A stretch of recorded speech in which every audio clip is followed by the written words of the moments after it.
Yo trabajo en una oficina a las afueras de la ciudad y suelo quedarme hasta tarde. Mi ruta de regreso es siempre la misma. Un largo camino vacío, apenas iluminado por faroles viejos que parpadean como si estuvieran a punto de apagarse. Esa noche, todo comenzó cuando salí del edificio. El estacionamiento estaba desierto, pero tuve la sensación de que alguien me observaba. Me apresuré a subir al auto y encendí el motor. Miré por el retrovisor y por un segundo vi algo extraño. Una figura oscura parada bajo un farol inmóvil. Su silueta era delgada y alargada, con los brazos colgando de forma antinatural. Parpadeé y la figura ya no estaba. Intenté convencerme de que era el cansancio. Llevaba semanas durmiendo poco, y el estrés jugaba con mi mente. Suspiré y salí del estacionamiento, tomando el camino de siempre. A los pocos minutos, noté algo inquietante. Los faroles parecían apagarse justo cuando pasaba bajo ellos, uno tras otro. La oscuridad me iba envolviendo. Aceleré. No quería admitirlo, pero sentía que algo me seguía. Miré por el espejo y ahí estaba, la misma figura oscura, corriendo detrás de mi auto, pero no corría como una persona normal. Sus movimientos eran espasmódicos, como si sus articulaciones se doblaran en direcciones equivocadas. El miedo me paralizó por un segundo, pero pisé el acelerador con fuerza. La figura desapareció en la oscuridad y, por un momento, creí haberla dejado atrás. Pero entonces mi radio se encendió sola. La estática llenó el auto y, entre los crujidos, escuché una respiración, lenta, profunda, como si alguien estuviera sentado en el asiento trasero. No me atreví a mirar por el espejo, solo conduje más rápido. La respiración seguía, cada vez más cerca, hasta que sentí un susurro frío en mi oído. «Frena». No lo hice, no podía. El camino parecía alargarse interminablemente. No había casas, no había otros autos, solo yo, la carretera oscura y esa presencia en el auto. Finalmente, mi casa apareció a lo lejos. Apenas estacioné, salí corriendo sin siquiera cerrar la puerta del auto. Entré a mi casa y aseguré todas las cerraduras. Mi corazón latía con fuerza, pero me sentí aliviado, hasta que mi teléfono vibró. Un mensaje de un número desconocido. «Dejaste la puerta abierta». Me congelé. Giré lentamente hacia la entrada. La puerta estaba cerrada con llave, pero en la ventana del pasillo vi el reflejo de alguien detrás de mí. Siendo sincero, soy una persona que no cree tanto en fantasmas o cosas paranormales. Soy una persona tranquila por lo que supe mantener la calma en todo momento, pero la verdad sentía un miedo profundo que nunca antes había sentido. Continuando con la historia, decidí mirar atrás, pero afortunadamente no había nadie. Yo estaba con los pelos de punta, por lo que saqué un cuchillo preparado para lo que pasara. Pero en eso me doy cuenta de que no se escuchaba nada. Había un silencio aterrador. Solo se escuchaban mis reparaciones, y yo pensaba que me iba a saltar algo, o que algo me iba a sacar un susto. Mi espalda estaba pegada a la pared en una esquina de la casa, por lo que atrás de mí no se podía aparecer nada, así que solo me enfoqué en las ventanas y todo el panorama. Afortunadamente, después de literalmente una hora ya no sentía ninguna presencia o mirada que me incomodara. Después de eso solo me fui a dormir, pero con todas las luces de la casa encendidas y obviamente con puertas y ventanas cerradas ya, que volvía a asegurarme de que todo estuviera cerrado y con llave. Esa fue una mala experiencia que hasta el día de hoy sigo recordando, pero ya no me ha pasado nada igual. O tal vez ahí sigue esa cosa observando en las noches desde lejos, pero no me doy cuenta. En enero del 2023 soñé que estaba en un funeral junto a un ataúd color cobre rosado. Recuerdo que había una carriola, como de juguete, y un bolso, todo en tonos rosados. A mi alrededor estaban personas que conozco. Al despertar de este sueño, le comenté en broma a mi esposo: «Ya se va a morir tu abuelita, soñé un funeral». Él me respondió: «Se va a morir tu mamá». 2 semanas después, me diagnosticaron con cáncer de matriz. Para no asustar a mi mamá, decidí quedarme callada mientras iniciaba con los análisis. Sin embargo, en abril supe que no era cáncer, sino que estaba embarazada de 19 semanas. Cuando le di la noticia a mi mamá, ella estaba feliz. Yo me acababa de casar y esperaba a mi tercer hijo. Todo mi embarazo fue de alto riesgo. Medicamentos, estudios, análisis, etc. En julio supimos que sería niña. Mi mamá mencionó, por fin llegó mi regalo, de Dios. La niña que te va a llenar de vida, salud y felicidad, porque tu madre ya se va. Mi mamá se veía feliz, pero su energía era otra. Debo mencionar que 5 años atrás, mi hermano mayor falleció en un accidente, trágico en su moto. Desde entonces mi mamá había estado triste y decía que ya no quería vivir, que perder un hijo no tiene nombre y que ya se quería ir. A finales de julio fuimos a una pedicura, donde la lastimaron con un corte al que no le prestamos atención. Con el pasar de los días, la herida no sanaba. Visitamos distintos médicos, pero no mejoraba. Yo, preocupada por mi embarazo, y con la fecha de parto cercana, no podía dedicarle mucho tiempo. A finales de agosto, mi mamá ya no podía apoyar bien sus pies y necesitaba ayuda para caminar. Mi hija nació en septiembre y tuvo que quedarse en USIN por 25 días. Durante ese tiempo, me dediqué por completo a mi bebé. Mientras mi hija luchaba por vivir, mi mamá ya no salía de su habitación. No se valía por sí misma. Siempre que la veía, me decía, le ruego mucho a Dios por la bebé, que esté bien. Le doy mi vida y mi salud. Hija, ya me quiero ir. Sin prestarle atención, yo le respondía, Dios te escuche, mamá, que nos llene de dicha y gloria. Cuando dieron de alta a mi bebé, estuvimos en casa todo octubre, pero mi mamá no mejoraba. En el hospital de la ciudad nos dijeron que necesitaba una amputación, algo extraño en una mujer de su edad, pues su enfermedad avanzó demasiado rápido. La consumió como si tuviera 70 años, cuando en realidad tenía 45. El 24 de noviembre, falleció la abuela de mi esposo después de una agonía de un mes. La fecha de amputación de mi mamá sería el 29 de noviembre, el cumpleaños de mi papá. Ese día, al asearla en urgencias, me dijo, ¿a qué viniste? Ya vino tu hermano, fallecido. Me trajo agua y comida. Platicamos. Solo no me peinó. Dijo que va a venir mi abuelita, también fallecida, a peinarme. Tú vete para que pueda entrar. Solo la escuché, la abracé y me fui, pues ya era su turno en el quirófano.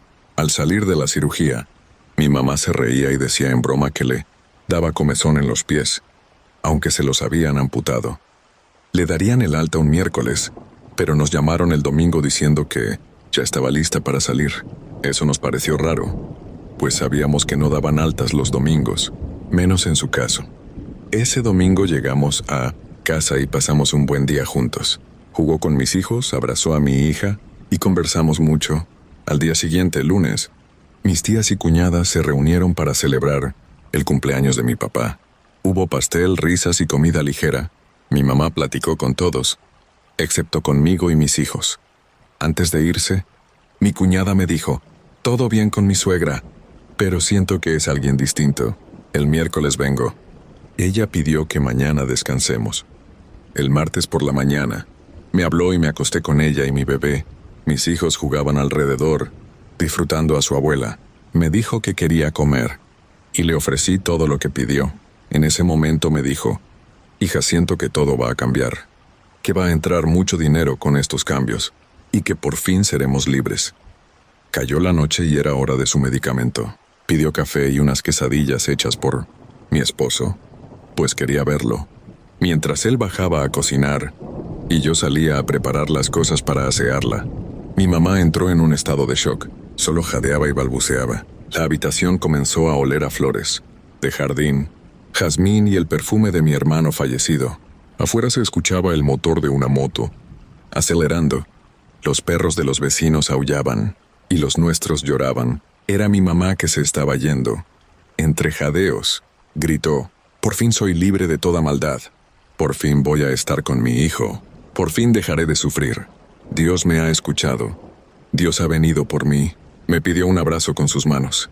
Me dijo que estaba feliz por mí y que se iba en paz, pues sabía que yo estaba preparada. Me dio un beso y su corazón dejó de latir. Mi mamá falleció entre mis brazos.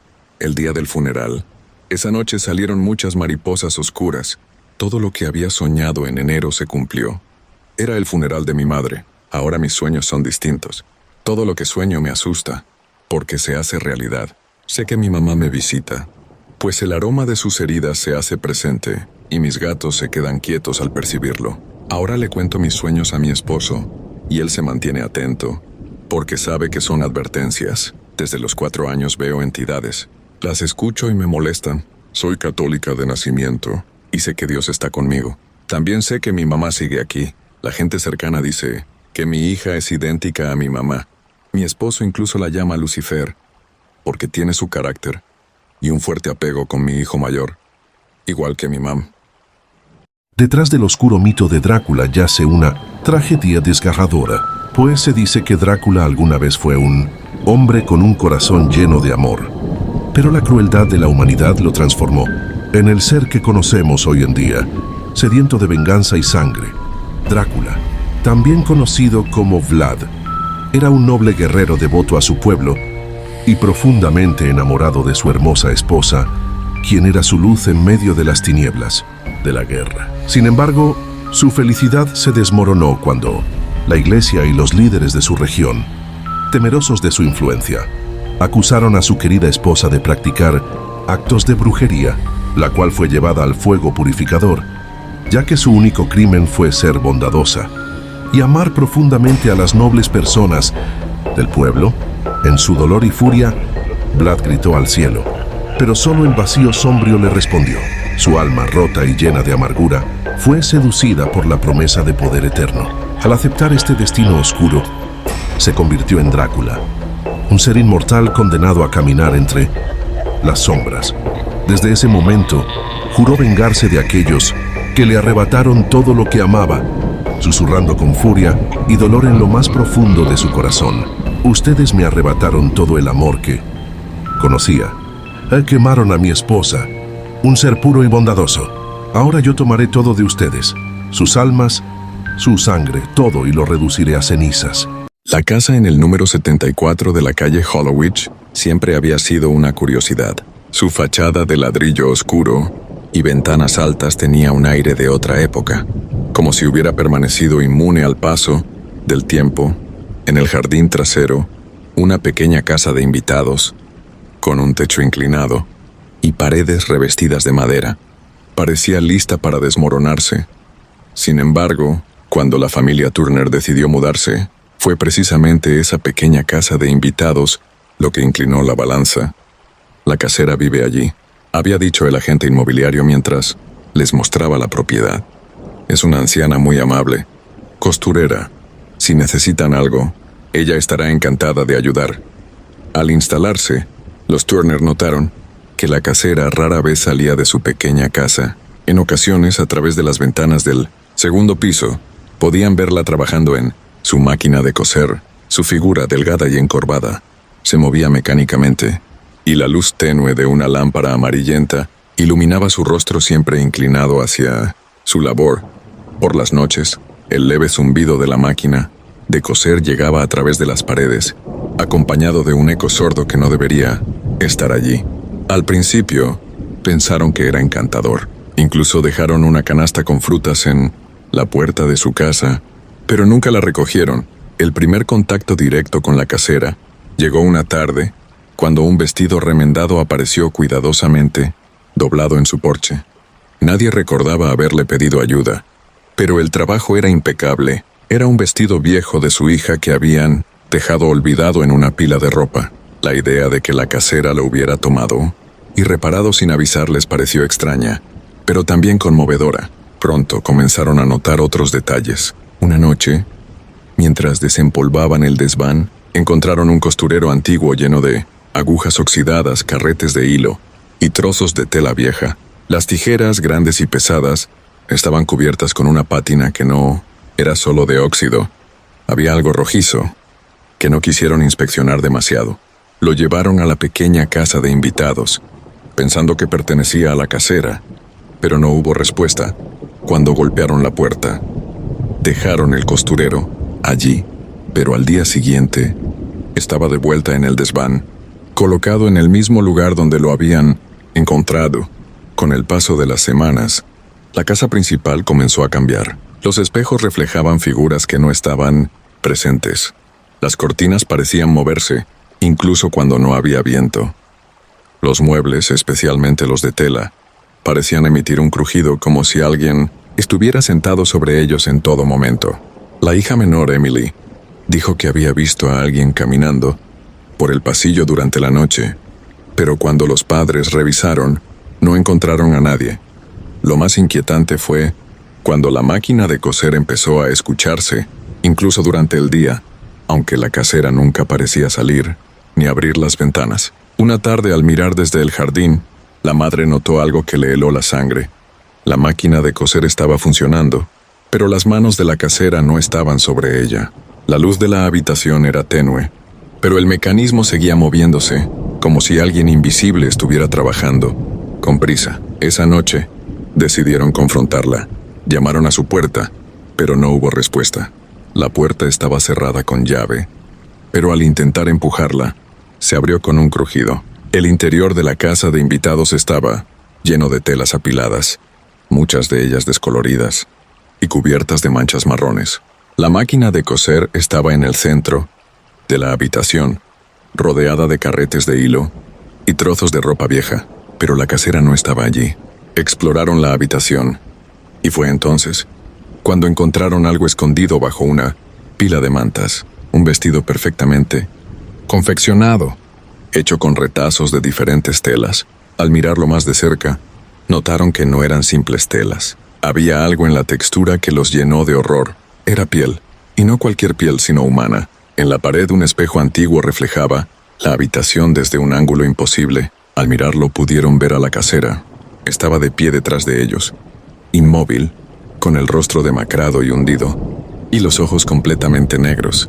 Antes de que pudieran girarse, la figura desapareció, y el sonido de la máquina de coser comenzó de nuevo, aunque nadie estaba tocándola. La familia abandonó la casa esa misma noche, dejando todo atrás. Días después, los vecinos informaron que habían visto luces en la casa de los Turner, aunque nadie había regresado. A veces juraban oír el leve zumbido de una máquina de coser proveniente de la casa de invitados, como si la casera siguiera trabajando en 1900 sus misteriosas creaciones.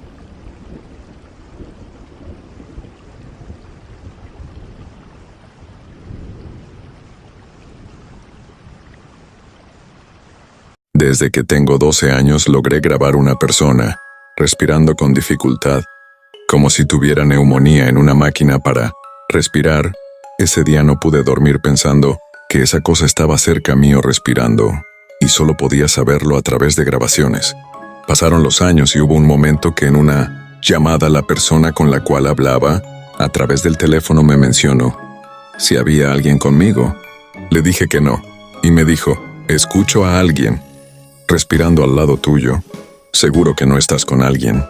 Rápidamente pensé en esa persona que alguna vez logré grabar. Corté rápidamente la llamada y fui a dormir, pero no lo logré. Después de eso decidí no pensar y seguir mi vida habitual, hasta que decidí decirle a mi mamá que lo volví a escuchar. Mi mamá solo se quedó en silencio y me dijo que si volvía a pasar fuera hacia donde ella. Pasaron los años y actualmente lo volví a escuchar, pero esta vez no fue por grabación, sino que justo estaba al lado mío escuchándolo. Me levanté ignorándolo, hice como si no lo escuché, como si no me importa. Y cuando estaba justo por llegar donde mi mamá, solté en llanto. Mi mamá fue a ver y se puso a santificar el lugar y a mí, pero sé que en algún momento vuelva. Y lo escuché mucho más cerca. Mi querida nieta, ven, acércate y escucha con atención, pues te voy a contar la leyenda de Krampus, el terror de la Navidad. Recuerdo cuando era niña, mi abuela me contaba historias de este espantoso personaje y me hacía temblar de miedo. Krampus, el compañero de San Nicolás, era un ser monstruoso, con cuernos, ojos rojos y una lengua larga y afilada. Se decía que Krampus era el castigador de los niños malos, aquellos que no se portaban bien durante el año. Mientras que San Nicolás les dejaba regalos, Krampus los castigaba con palos y cadenas. Pero eso no era todo, mi nieta. Krampus también era conocido por ser un devorador de niños. Se decía que en la noche del 5 de diciembre, Krampus salía de su cueva en las montañas y recorría los pueblos en busca de niños malos para llevárselos y devorarlos. Mi abuela me contaba que cuando era niña, ella y sus hermanos se escondían debajo de la cama en la noche del 5 de diciembre temiendo que Krampus viniera a buscarlos. Y si se oían ruidos extraños, sabían que Krampus estaba cerca. Esto pasó cuando tenía 7 años. Estaba de viaje con mi mamá a la casa de una tía en otro estado, y yo siempre me emocionaba ya, que iba a ver a mis primos y a jugar con ellos. Un día, en el cumpleaños de uno de ellos, era de noche, y estábamos jugando con una pelota siempre. Jugábamos con mucho cuidado porque no queríamos que la pelota se nos fuera a otra casa, pero más que todo a una en específica casa. De al lado, mi tía se decía que la señora que vivía ahí era una bruja, y no teníamos permitido ni siquiera tocar la reja de esa casa. Seguíamos jugando mientras otros primos mayores que nosotros nos vigilaban para que no hiciéramos una tontería en un momento. Uno de mis primos, que le llamaremos Fernando pateó la pelota muy fuerte y cayó en la puerta de la casa de esa señora. Yo decidí buscarla, tomé la pelota y como soy muy curiosa miré un poco su patio delantero. En un rincón no muy lejos de mí había algo que parecía ser un crucifijo, pero al revés. Cuando me dispuse a mirar mejor, el crucifijo, además de estar al revés obviamente, tenía un Jesús y este estaba lleno de clavos. Yo volví asustada con mis primos y les conté lo que vi. Ellos también fueron a ver e igual lo vieron. Pasaron los días y yo no podía dormir bien, ya que me empezó a dar fiebre, sangraba por la nariz y no quería comer. Para no hacer la historia más larga, esa señora me hizo mal de ojo, pero feo que hasta me tuvieron que llevar con una bruja que hacía limpias y todo lo demás. No es paranormal, pero es la cosa más fuerte que me ha pasado, que hasta el día de hoy sigo usando la protección que esa bruja me dio. La Navidad del año pasado fue una experiencia aterradora. No hubo risas ni regalos, solo oscuridad y un frío intenso que parecía oprimir mi pecho. Cada vez que cierro los ojos, puedo sentirlo. Esa noche, todo el pueblo se reunió en la casa de los Díaz. Era una mansión imponente, como un monstruo de piedra oscura que parecía vigilar la colina. Las luces parpadeaban y el vino circulaba entre los invitados. Yo me quedé en una esquina, observando a los demás reír y compartir historias navideñas. Sin embargo, algo me inquietaba. Las ventanas de la casa no reflejaban nuestro júbilo, sino un vacío oscuro y distorsionado. Parecía como si desde fuera algo nos observara, algo que no debía estar ahí. Antes de la medianoche, el ambiente se volvió pesado y sofocante. Las luces comenzaron a apagarse y, al principio, creímos que era un simple fallo eléctrico. Alguien rió nerviosamente y propuso encender velas. Pero entonces escuchamos el primer grito. Venía del piso superior y era desgarrador, como si arrancaran el alma de alguien. Todos subimos corriendo, pero lo que encontramos nos atormentará de por vida. En el dormitorio estaba Susana, la anfitriona. Su cuerpo colgaba del techo, pero no era una cuerda lo que la sostenía. Era algo negro y amorfo, pulsando como si estuviera vivo. Susana tenía los ojos abiertos, pero no había vida en ellos. Era como si hubiera perdido todo rastro de humanidad, dejando solo un cascarón hueco. Intentamos huir, pero la casa no nos dejaba. Las puertas estaban cerradas y las ventanas selladas con una fuerza invisible. Las luces comenzaron a parpadear de nuevo y cada vez que se apagaban, alguien desaparecía. Primero fue Laura, luego Daniel y finalmente los niños. Y cada vez que uno se iba, escuchábamos un susurro que decía: es Navidad y la casa quiere más. No sé cómo sobreviví, quizás porque el único que se atrevió a enfrentar aquello, recuerdo correr hacia el sótano, pensando que quizás allí estaría una salida. Lo que encontré fue peor que la muerte. En el centro del cuarto, rodeado de velas apagadas, había un trineo antiguo, cubierto de sangre seca, y sobre él una figura alta encorvada con una barba blanca que goteaba un líquido negro. Sus ojos no tenían pupilas, solo un brillo rojo que perforaba la oscuridad. Ha sido bueno este año, dijo con una voz que parecía venir de 1000 gargantas. Por eso vivirás para recordarlo. No sé cómo escapé. Tal vez él me dejó ir, tal vez fue parte de su juego. La casa me dejó salir justo. Cuando el sol comenzó a asomarse, miré atrás y la mansión estaba intacta, como si nada hubiera pasado. Pero en el suelo frente a la puerta había una campana pequeña. Lleve conmigo. Y cada Navidad sin falta la campana suena, sola, recordándome que aún me observa, que aún está ahí esperando a que me porte mala, que cometo un error para llevarme también, porque sé que vendrá por mí más tarde. Que temprano y no abro un nuevo día para mí. En un pueblo olvidado por el tiempo, donde las luces navideñas nunca llegaban, y la nieve cubría las casas como un sudario. Vivía una comunidad consumida por la miseria. La Navidad, que en otros lugares traía alegría, aquí era un recordatorio cruel de las carencias y las pérdidas. Sin embargo, los aldeanos mantenían una tradición antigua: decorar el árbol de las almas, un roble seco en la plaza central que, según la leyenda, protegía al pueblo de los males del invierno. Cada 24 de diciembre, los habitantes colgaban de sus ramas objetos personales, recuerdos de sus seres queridos fallecidos, como una súplica para que sus almas no fueran olvidadas. Ese año, la desesperación era más intensa. El frío había matado a varios niños y las familias apenas sobrevivían con mendrugos de pan duro. Pero lo peor estaba por llegar. Una anciana conocida como Doña Clara, que había perdido a toda su familia años atrás, rompió el silencio de la misa de medianoche. «El árbol nos reclama», gritó. Decía que había escuchado voces provenientes del roble, susurros que prometían abundancia y calor a cambio de algo más valioso. Qué simples recuerdos. Aunque la mayoría la desestimó, esa noche varios aldeanos notaron algo extraño. El árbol, muerto por décadas, comenzó a gotear una savia oscura y espesa, como sangre. Algunos afirmaron que los objetos colgados en sus ramas se movían, incluso sin viento. Un joven llamado Martín, desesperado por salvar a su hermana pequeña, enferma, decidió probar la teoría de Doña Clara. Llevó al árbol un mechón de cabello de la niña y lo colgó. Esa misma noche, su hermana comenzó a recuperarse. La noticia se esparció rápidamente. Pronto, los aldeanos ofrecían más que recuerdos: uñas, dientes, gotas de sangre, y el árbol floreció.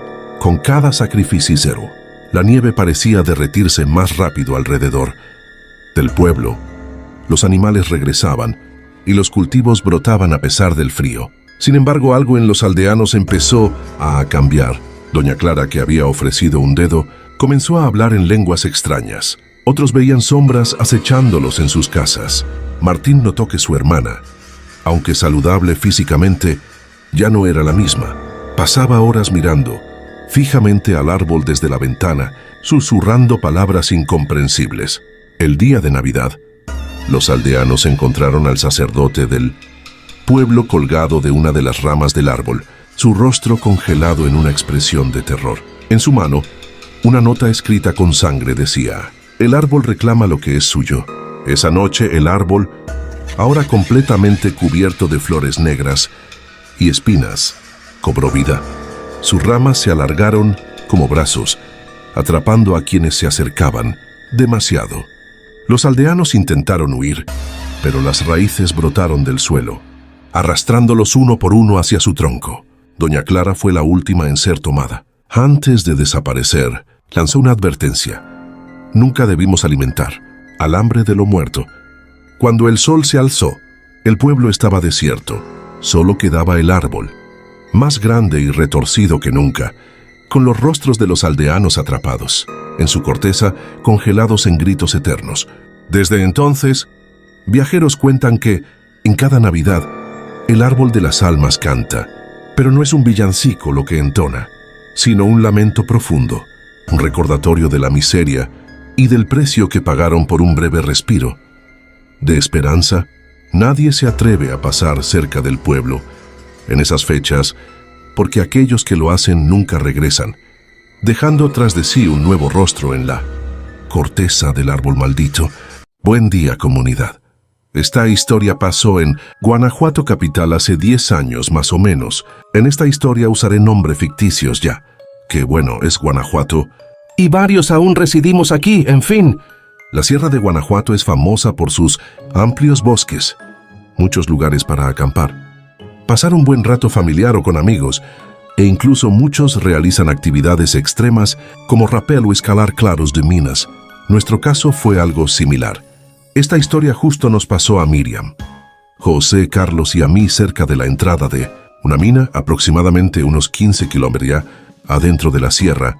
No diré el nombre de la mina, pues no quiero alentarlos a acercarse. Cada cierto tiempo nos gustaba despejarnos, alejándonos de la ciudad, y lo ideal siempre era ir a acampar. algo que disfrutábamos y que lograba siempre el cometido de ayudarnos a olvidar todo. En ese tiempo un amigo que, para este relato nombramos José, tenía enduros que normalmente siempre llevaba cuando salíamos de camping. Era algo asombroso el sonido de las motos, los caminos desafiantes, la velocidad y el olor a tierra y bosque era algo que de verdad te hacía olvidar todo y centrarte en vivir el momento, nunca imaginando que esta noche sería la última vez que saldríamos, todos juntos. Después de correr toda la tarde por varias rutas, decidimos acampar cerca de una entrada de mina que nunca habíamos visto, por lo que se nos hizo interesante ver dentro, y bueno, éramos jóvenes, el peligro, y lo desconocido siempre era atractivo. Hicimos lo típico, montar el campamento, encender la fogata, sacar comida no solíamos, llevar alcohol, pues siempre que íbamos lo dedicábamos más, para compartir y platicar. Pero esa semana Carlos había recibido un reconocimiento en su trabajo y pues estábamos festejando, por lo que llevábamos muchas cervezas, a mitad de la noche ya con algunas cervezas encima. Carlos y Miriam comenzaron a discutir. Carlos sabíamos que siempre había tenido un crush con ella, pero ella siempre le había dicho que no. Ese día no cambió y bueno, ya algo borracho, tomó una de las motos y se fue. José y yo rápidamente tomamos las motos para ir tras él. Pues aparte de que el camino era nuevo para nosotros, hay muchos hoyos de mina que no se encuentran en los mapas y sería fatal si alguno cayera. Lo perseguimos por aproximadamente 15 minutos hasta que lo perdimos y la luz de su moto ya no iluminaba, ni el motor se escuchaba. Avanzamos despacio, otros 2 kilómetros aproximadamente hasta que encontramos tirada la moto de José. Paramos y empezamos a caminar alrededor gritando su nombre. Sin embargo, lo que no contestó no fue Carlos, sino un sonido ensordecedor, como un aullido, pero con una frecuencia que parecía que arañaban un pizarrón. Como ya estábamos un poco alejados de los vehículos, decidimos subir a un árbol para al menos poder resguardarnos en eso. José soltó un grito de susto y asombró, pues en el árbol de un lado se encontraba Carlos, abrazado de la rama más alta, en un estado catatónico con la vista perdida. Pasaron aproximadamente unos 40 minutos en lo que José hizo reaccionar a Carlos. Ya sin escuchar algo decidimos ayudarle a bajar con cautela, viendo para todos lados, atentos a los sonidos de alrededor, dirigiéndonos a los vehículos. En eso, volvimos a escuchar el aullido, pero más cerca. Carlos afortunadamente ya había reaccionado, por lo que no dudamos en tomar las motos y regresar al campamento a toda velocidad.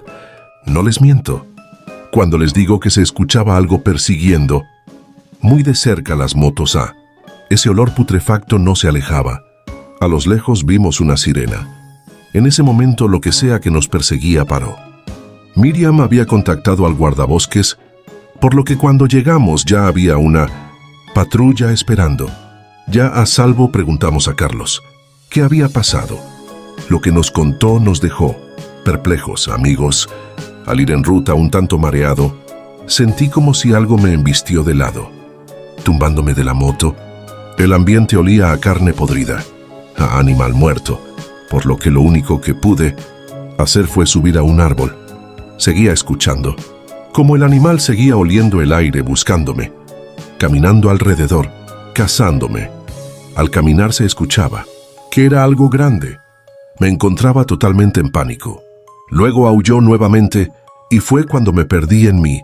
Después de eso, lo último que recuerdo es cuando José estaba intentando hacerme reaccionar. Y nuevamente el aullido, todos atónitos pensando que un oso lo había atacado o algún puma. No dábamos crédito ya, que todos habíamos escuchado el aullido, incluso Miriam, que estaba en el campamento, a unos 2 kilómetros de distancia.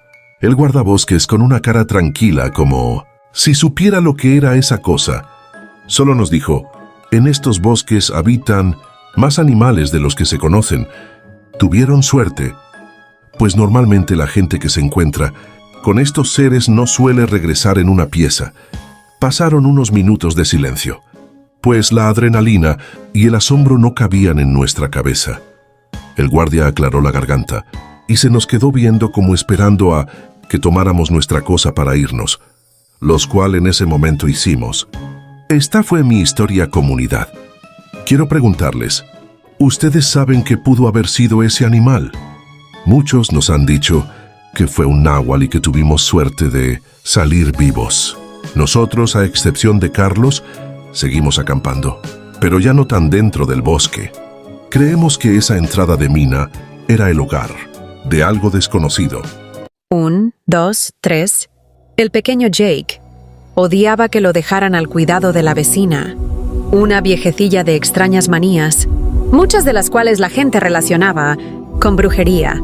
Aún así, los padres del niño no se dejaban llevar por tonterías y confiaban mucho en ella, tanto como para encomendarle su pequeño hijo, Jake. Para él era la más horrible de las pesadillas. No podía pegar un ojo debido a la serie de inexplicables ruidos que siempre se escuchaban en su pequeño departamento, y sobre todo por una terrible canción que ella repetía una y otra vez para acompañar sus pasos. 1, 2, 3, me oyes pero no me ves.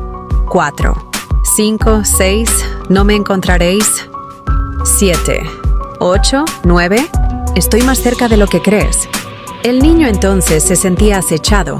Buscaba alrededor, vigilaba cada rincón, quería esconderse, pero le era prácticamente imposible, pues es bien sabido por todos que debajo de la cama o el armario están los monstruos, y esos eran los mejores escondites. Ni en su casa se sentía seguro, pues la anciana tarareaba todo el día la misma tonada, y Jake los escuchaba, porque ambas casas tenían una pared en común. Con el paso del tiempo, el chico fue creciendo, y el miedo se hizo menos, hasta que una noche, mientras caminaba del trabajo a la casa, un chiflido se hizo eco en la oscura calle que transitaba.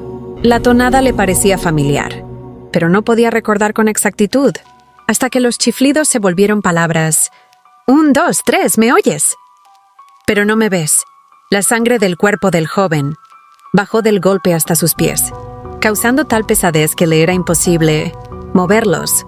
Estaba clavado en el piso, escuchando como un par de pasos se acercaban a su espalda. 4, 5, 6, no me encontraréis. El mismo terror que lo paralizaba le dio entonces impulso para salir corriendo, casi volando, hasta llegar a su casa. Ahí, un ataque de risa le invadió. Se sentía un poco tonto al huir de los recuerdos de su niñez. Así que, después de tomar aire, siguió con su rutina, escuchando primero los mensajes de su contestadora. El único era de parte de su madre, pidiendo que asistiera al funeral de la viejecilla. En ese momento, no pudo detener los escalofríos que subían electrizando a la vez todo su cuerpo y erizándole los pelos al escuchar nuevamente.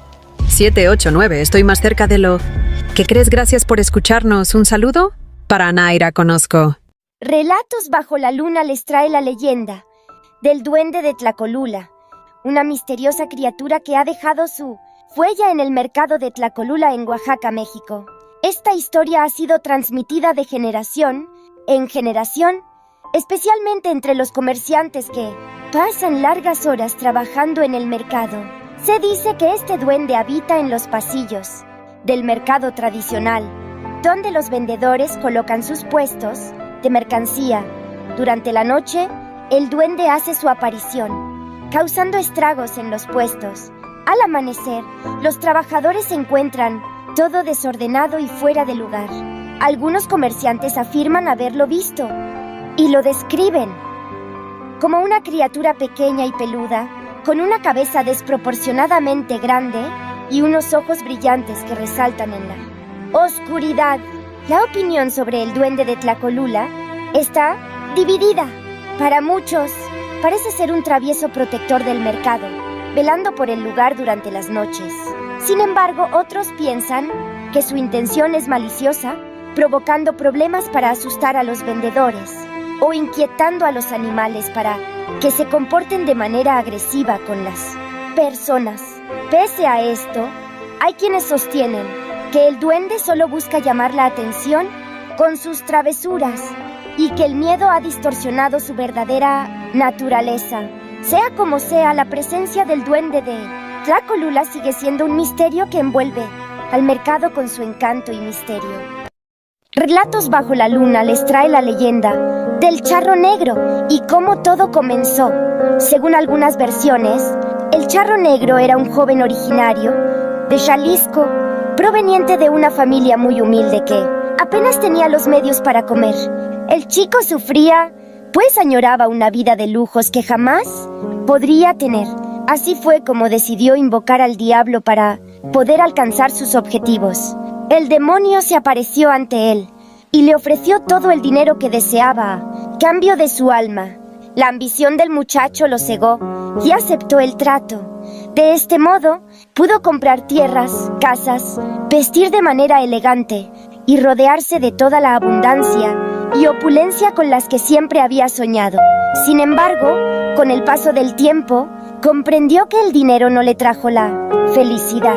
Se sentía vacío y quienes le rodeaban lo hacían por interés. Arrepentido de la decisión que había tomado en su juventud, comenzó a llenar de cruces su hacienda e incluso construyó una capilla para mantener alejado al diablo. A pesar de sus intentos, no podía dormir debido a la angustia, por lo que en plena noche tomó una bolsa llena de monedas de oro, montó su caballo y huyó. No obstante, el demonio podía encontrarlo en cualquier lugar, por lo que se apareció ante él y decidió tomar su vida en ese mismo momento. A partir de ese instante, el joven quedó condenado a vagar por los caminos, tratando de buscar a alguien que cometa su mismo error y así poder zafar de ser una eterna alma en pena. Se dice que el charro negro aparece al anochecer por los caminos. Primero se oyen sus espuelas, luego se siente el frío y, a lo lejos, se puede divisar a un hombre con un atuendo elegante, un traje negro con detalles de oro y un sombrero de ala ancha.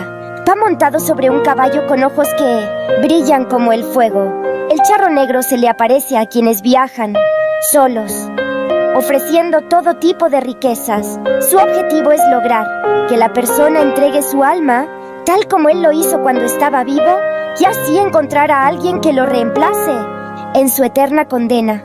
Relatos bajo la luna. Comenzamos. Todavía recuerdo con claridad ese día en que estaba reunido en casa de mis primos. Era una noche oscura. Podíamos escuchar el viento soplar cuando al celular de mi tía llegó un mensaje al buzón de voz. Mi tía no sabía cómo abrirlo, así que me pidió que lo pusiera. De seguro era mi tío. Marqué al buzón de voz para que lo escuchara y me dijo que lo pusiera en altavoz. Lo que escuchamos lo recordaré siempre. Lo siguiente: hola familia, es papá. No sé si me escuchan, pero tengo que contarles lo que me pasó. Estaba conduciendo por la carretera en medio de la tormenta cuando lo vi. El charro negro estaba montado en un caballo, con ojos que brillaban como el fuego. Me ofreció riquezas y prosperidad, pero yo sabía que era una trampa. Me dijo que tenía que entregarle mi alma. Oh, Dios mío, no puedo creer que esté diciendo esto. Pero es verdad, es verdad. Estoy condenado a vagar por los caminos, buscando a alguien que cometa el mismo error que yo. No sé cómo escapar de esta maldición. Por favor, familia, no me busquen. No quiero que ustedes también se condenen. Oh, no, creo que él está aquí.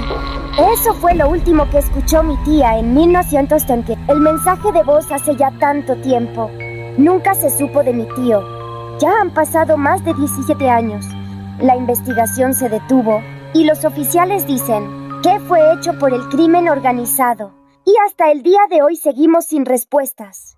Así terminamos. Si les gustó, denle me gusta, suscríbanse y activen las notificaciones. Pasen buenas noches. Suscríbanse y activen las notificaciones. Pasen buenas noches. Bienvenidos a Relatos bajo la luna. Comenzamos. Hace mucho tiempo iba manejando el barquito rumbo a tierra. Era de noche y sentí un frío intenso recorrer. Mi cuerpo y mi instinto me decía que corriera o algo así. Pude sentir que había algo detrás de mí. Que corriera o algo así.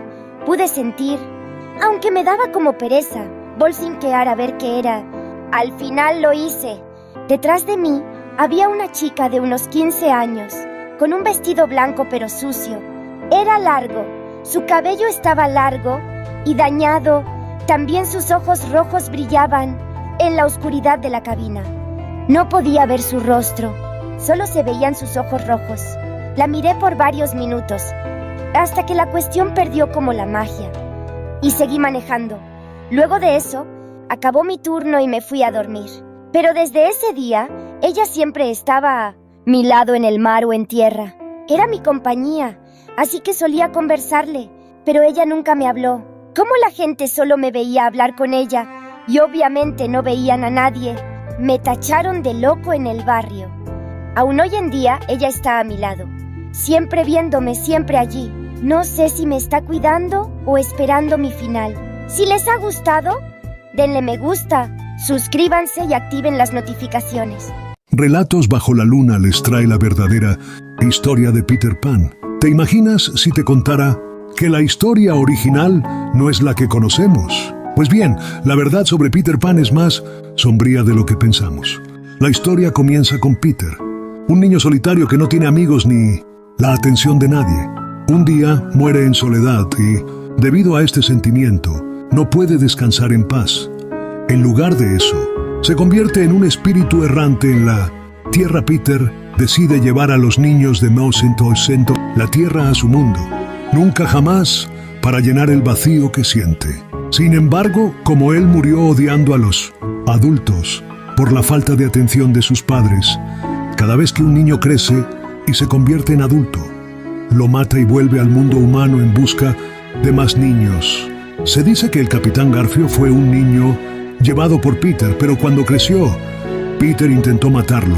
Por suerte, Garfio logró escapar y comenzó a rescatar niños de nunca jamás, convirtiéndolos en tripulantes de su barco. Por esta razón, la relación entre Peter y Garfio es tensa, y esa es la razón por la que nunca pudieron llevarse bien. Se dice que Garfio vivió salvando niños hasta los días finales de su vida. Relatos bajo la luna. Comparto mi experiencia contigo. Cuando era niño, pasaba mucho tiempo solo. Era un niño tímido y, aunque me llevaba bien con los demás, siempre me sentía mejor en mi propia compañía. Fue durante esos días solitarios cuando conocí a Iván. Iván era mi amigo imaginario. Nunca me pareció raro que solo yo pudiera escucharlo y verlo. Era un poco mayor que yo, con ojos oscuros y una sonrisa que parecía demasiado grande para su cara. Él me daba consejos. Jugábamos juntos y siempre estaba ahí cuando me sentía solo. Al principio Iván era el mejor amigo que podía pedir. Jugábamos a las escondidas. Inventábamos historias y siempre me hacía reír. Pero con el tiempo sus juegos se volvieron extraños. Empezó a sugerirme cosas que me incomodaban, pero su voz era tan persuasiva que no podía decirle que no. Recuerdo una tarde en particular. Estábamos jugando en el jardín de la casa de mis abuelos, y él me dijo con su tono alegre: derrama el agua de la pecera. ¿Te atreves? Yo no quería, pero Iván insistió. Finalmente terminé haciéndolo. Al día siguiente, encontré a todos los peces flotando, y mis padres no entendían por qué lo había hecho. Yo no supe qué decirles, pero Iván estaba detrás de mí, sonriendo. Sus juegos se hicieron más oscuros.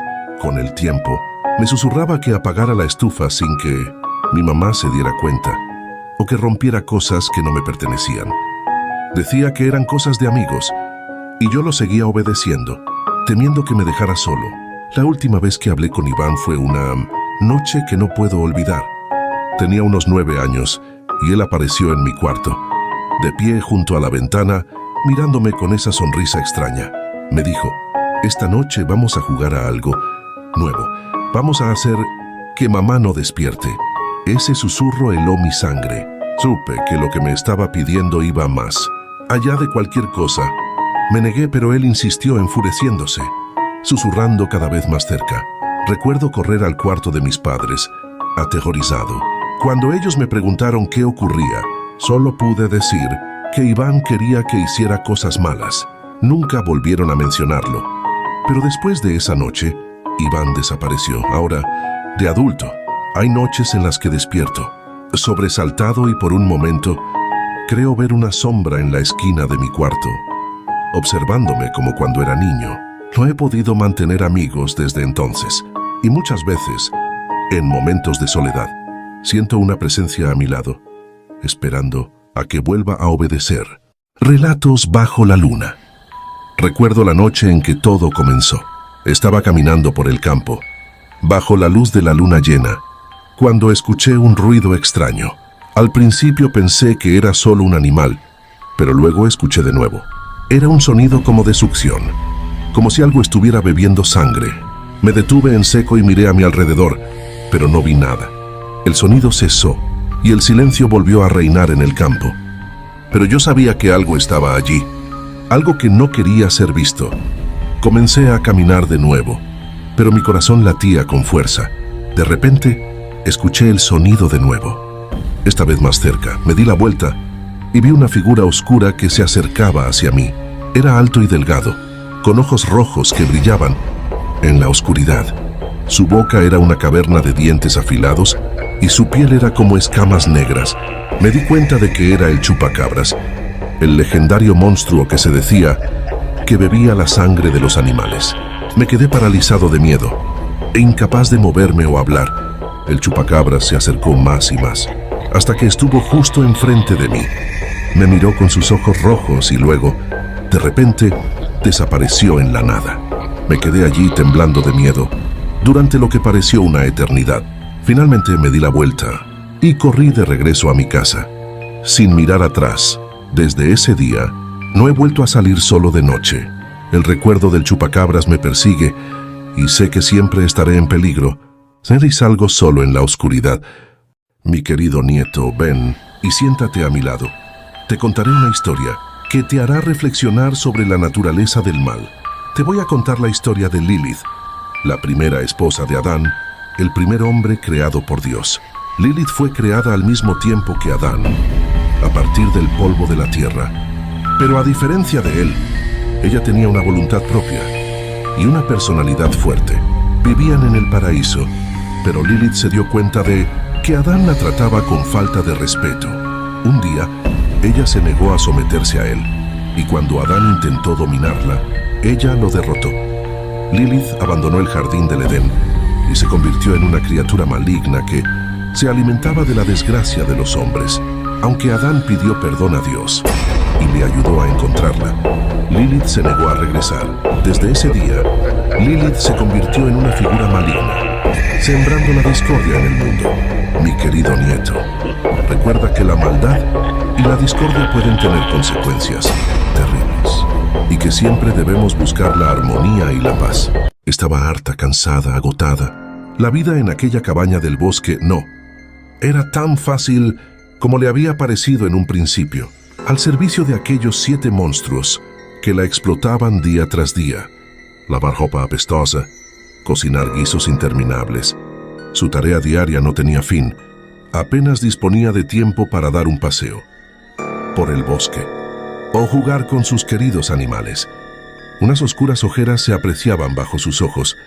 Había envejecido casi 10 años, pero a aquellos enanos parecía no importarles que Blancanieves fuera ya una piltrafa humana. No podía más. Aquello tenía que terminar. No había nacido princesa para acabar así. De pronto lo vio claro. Estaría todo el día sola en casa. Como era habitual, tendría tiempo suficiente para salir a recoger unas cuantas setas venenosas y preparar una sopa tan exquisita que los 7 enanos tuvieran ganas de repetir.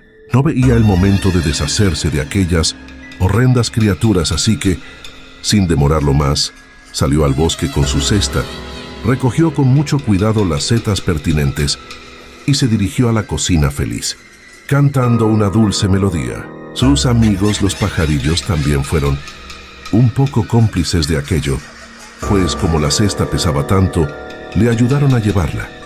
Preparó el resto de ingredientes, la olla más grande que tenía, especias que le darían al guiso un sabor exquisito.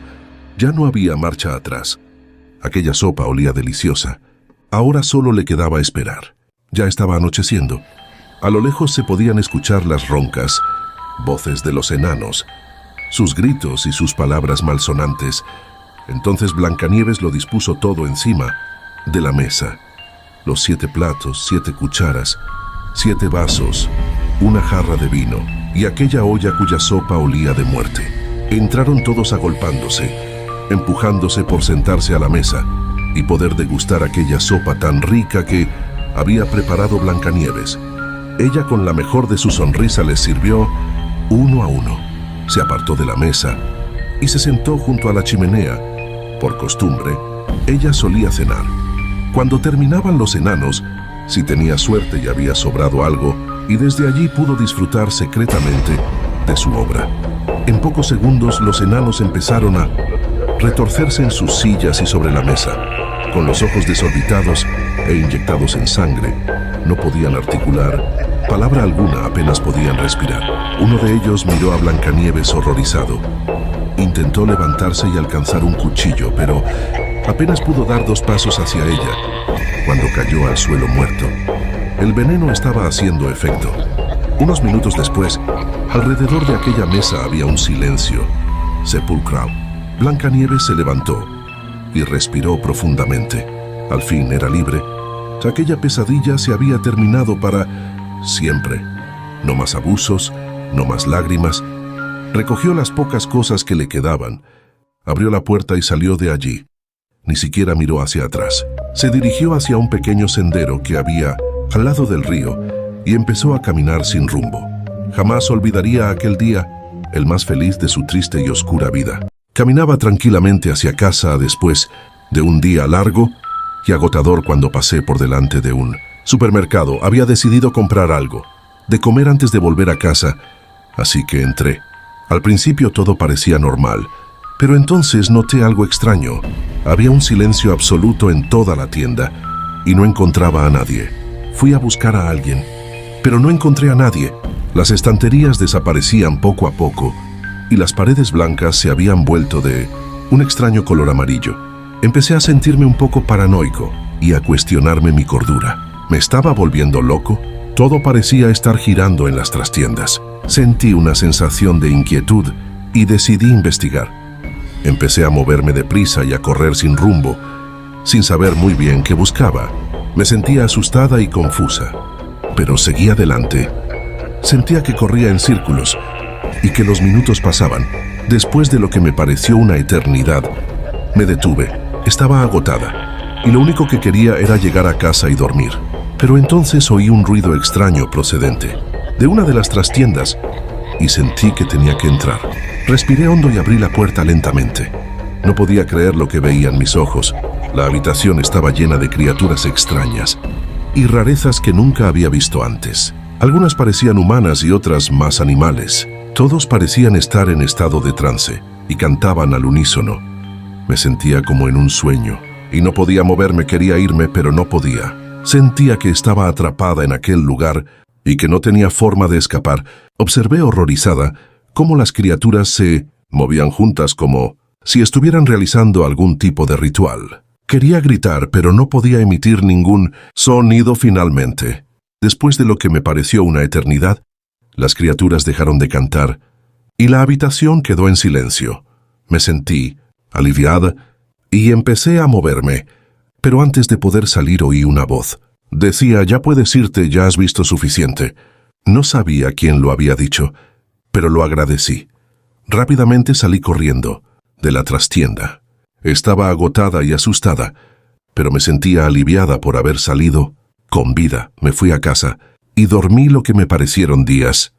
Cuando me desperté, aún estaba un poco conmocionada por la experiencia, pero me alegré de que hubiera terminado. Todavía pienso en aquel día y en las extrañas criaturas que vi en la trastienda. Aún no sé qué eran, ni qué hacían, pero sé que nunca olvidaré la experiencia. Era una noche tranquila y yo estaba en mi cama viendo una película hasta que caí dormido. Al día siguiente, yo me desperté muy temprano, pero parecía que estaba en otro lugar. No era nada parecido a mi casa. Me intenté mover, pero no podía. Era como si estuviera encadenado a la cama, pero sí podía ver, y mi ángulo de vista era más grande. Podía ver todo a mi alrededor. 2 minutos intentando moverme, escuché como si alguien estuviera acercándose al mismo tiempo que lloraba yo, que ya había visto muchas Historias de terror sobre el viaje a dimensiones. Me estaba esperando lo peor, pensé. Entonces intenté fingir estar dormido hasta que entraron al cuarto donde yo estaba. Esa cosa se sentó en mi cama y solo sentí su aliento en mi oído. Esa cosa me dijo que nos fingiera que yo no lo conocía en ese momento. Yo desperté de un brinco y pensé que solo fue un sueño normal. Pero desde ese momento no me ha dejado de pasar lo mismo. Otras cosas muy fuertes como ver sombras diciendo que me conocen. Amigo mío, siéntate un momento, que esta historia es vieja, como el viento que corre entre los cerros. Una historia que los ancianos nos contaban, junto al fogón, cuando la noche parecía más oscura y las estrellas más distantes. Es la historia del primer náhuatl, un relato de horror que aún retumba en la memoria de los tiempos. Dicen que antes de que existiera nuestra lengua, el mundo era un lugar lleno de silencio y soledad. Los hombres vagaban como sombras, incapaces de comunicarse entre sí, prisioneros de sus pensamientos y temores. Los dioses, allá en el Omeyocán, veían esto con preocupación, pues el mundo parecía incompleto sin palabras que dieran forma a las ideas y a las emociones. Fue entonces cuando Huehuecoyotl, el dios del caos y la música, propuso un plan audaz. Dijo que para crear una lengua que pudiera unir a los hombres, debía nacer de algo poderoso, algo que surgiera de lo más profundo del corazón humano. Los otros dioses, aunque temerosos, aceptaron el desafío, pero no todos estaban de acuerdo. Tezcatlipoca, el espejo humeante, les advirtió que jugar con fuerzas tan primordiales podía despertar algo oscuro. Una noche sin luna, los dioses descendieron al mundo terrenal y buscaron al hombre más sabio y valiente. Encontraron a Cuautli, un guerrero que había sobrevivido a innumerables batallas, pero cuyo corazón estaba lleno de tristeza por no poder compartir sus pensamientos con su pueblo. Los dioses le explicaron su propósito y le pidieron un sacrificio. Debía ofrecer su propia voz para que de ella naciera el primer idioma. Cuautli aceptó y el ritual comenzó en el Monte Tlaltecutli. Los dioses cantaron un cántico antiguo y con obsidiana cortaron la lengua de Cuautli, que cayó al suelo como una serpiente viva. Pero amigo, aquí viene lo más espeluznante. Al tocar la tierra, la lengua se retorció y comenzó a crecer. Se alzó como una criatura serpenteante, oscura y vibrante, emitiendo sonidos que eran a la vez hermosos y aterradores. Dicen que la lengua, ahora viva, comenzó a devorar las sombras de la noche, absorbiendo el miedo, la ira y la tristeza de los hombres. Cuando terminó, se transformó en palabras que los hombres podían entender. Fue así como nació el náhuatl, un idioma lleno de poesía y fuerza, pero también cargado con el eco de aquel sacrificio. El pobre Cuautli quedó mudo, pero su sacrificio no fue en vano. Los hombres comenzaron a hablar, a cantar y a contar historias, pero también a discutir y a mentir, porque el náhuatl, nacido del corazón humano, llevaba consigo tanto la luz como la oscuridad.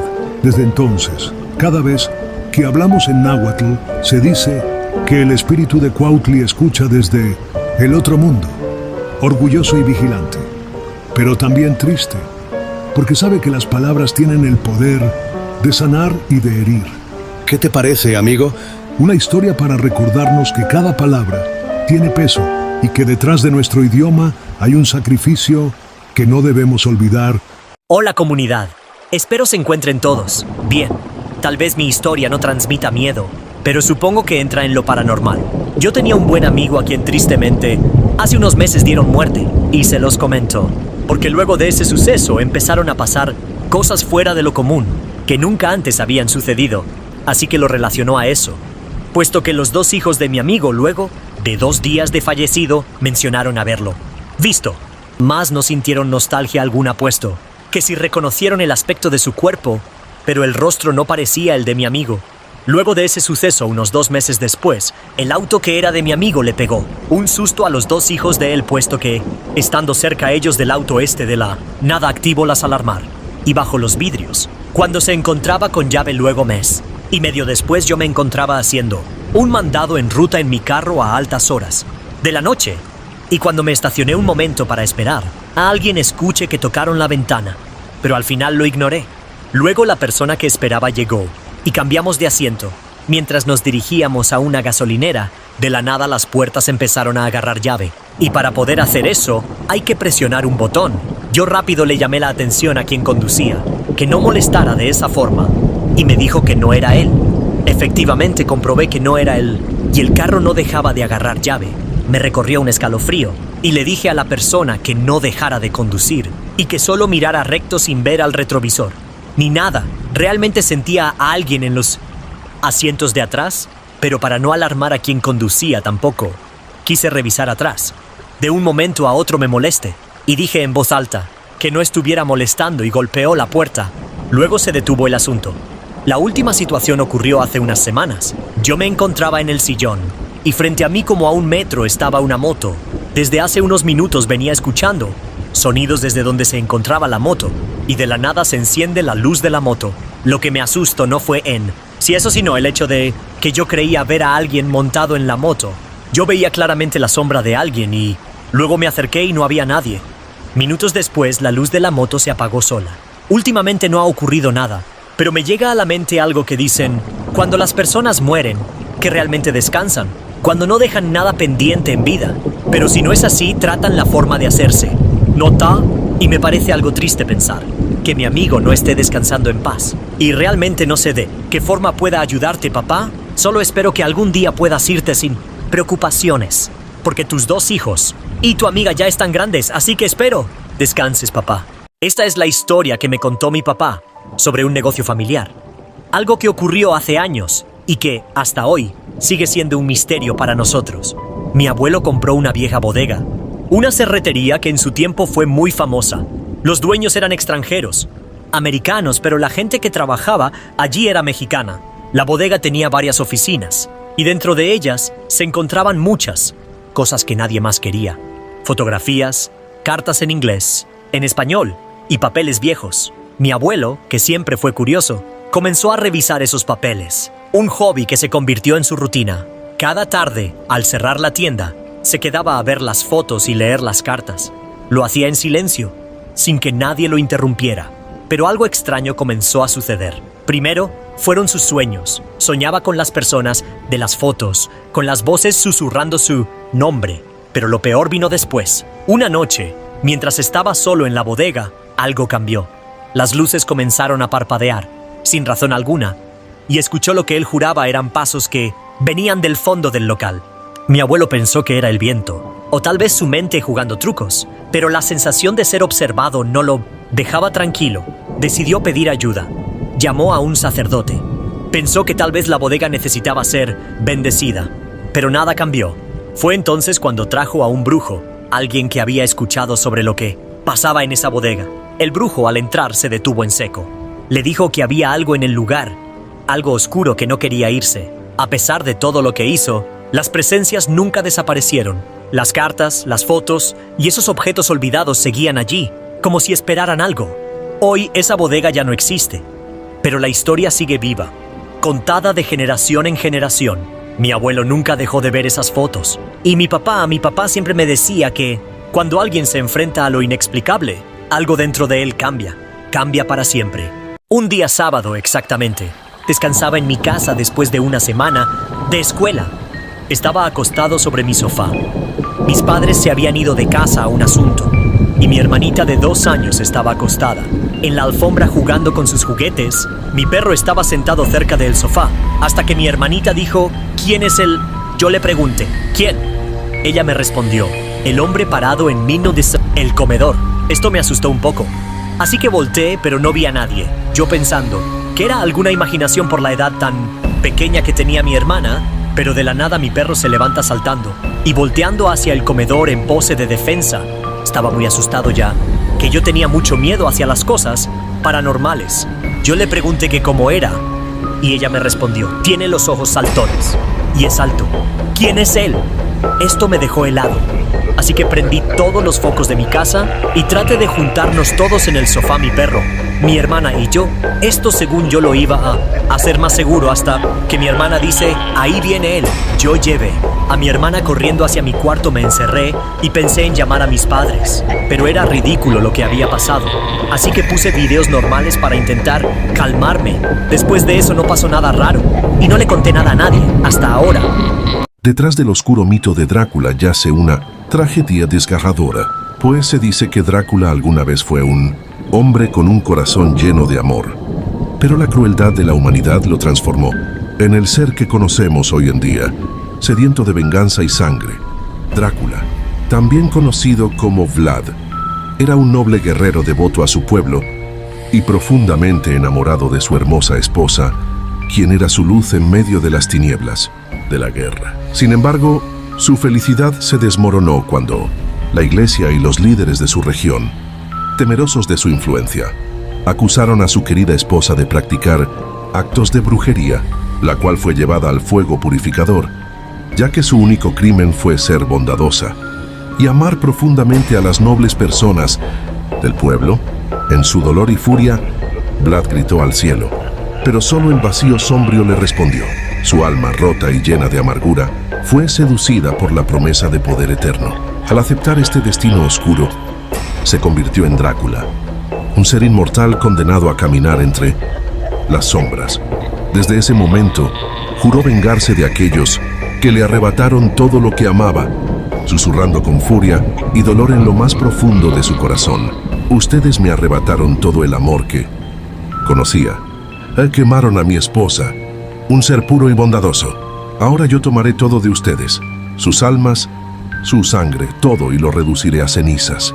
En una lluviosa tarde de 1886, Edmund Holloway, un coleccionista obsesivo de artefactos antiguos, exploraba las polvorientas estanterías de Main Obisy, una librería olvidada en los callejones de Londres. El lugar, apenas iluminado por unas velas temblorosas, estaba saturado de un olor a papel viejo y cera quemada. Entre las pilas de libros, encontró algo peculiar: un tomo encuadernado en cuero negro, sin título en la portada ni en el lomo. La textura del cuero era extrañamente cálida, y al abrirlo descubrió que sus páginas estaban vacías. Sin embargo, una sensación inexplicable lo obligó a llevárselo. De vuelta en su casa, una mansión solitaria rodeada de niebla, Edmund colocó el libro en su escritorio. A medida que las horas pasaban, no podía apartar los ojos de él, como si el objeto lo llamara. Al caer la noche, cuando las sombras se alargaron y la lluvia repiqueteaba contra los ventanales, decidió abrirlo de nuevo. Al principio las páginas seguían en blanco. Sin embargo, al girar una hoja aparecieron palabras que no estaban allí antes. La tinta parecía fresca, como si alguien acabara de escribirlas. Las palabras formaban un relato detallado sobre un hombre que caminaba bajo la lluvia hacia una mansión solitaria. El hombre estaba descrito con una precisión perturbadora. Desde su abrigo hasta la cicatriz en su mano izquierda, era Edmund. El texto continuaba narrando cada uno de sus movimientos, como si el libro lo estuviera observando en tiempo real. Edmund sintió un escalofrío recorrerle la columna. Cerró el libro de golpe y lo dejó sobre el escritorio, intentando convencerse de que su mente le jugaba una mala pasada, pero la sensación de ser observado no desapareció.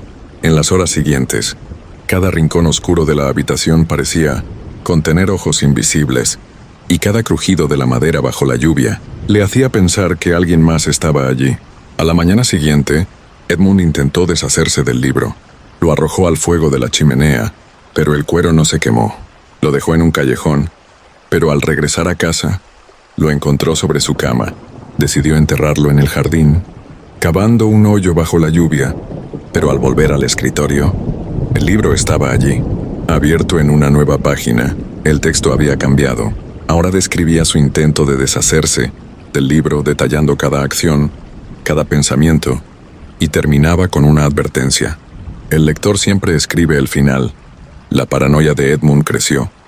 Comenzó a evitar dormir, temeroso de lo que el libro pudiera mostrar, mientras él no miraba. Las noches se convirtieron en un tormento, y la oscuridad parecía susurrarle secretos que no quería escuchar. Una tarde, incapaz de resistir más, abrió el libro nuevamente. Las páginas describían algo había ocurrido.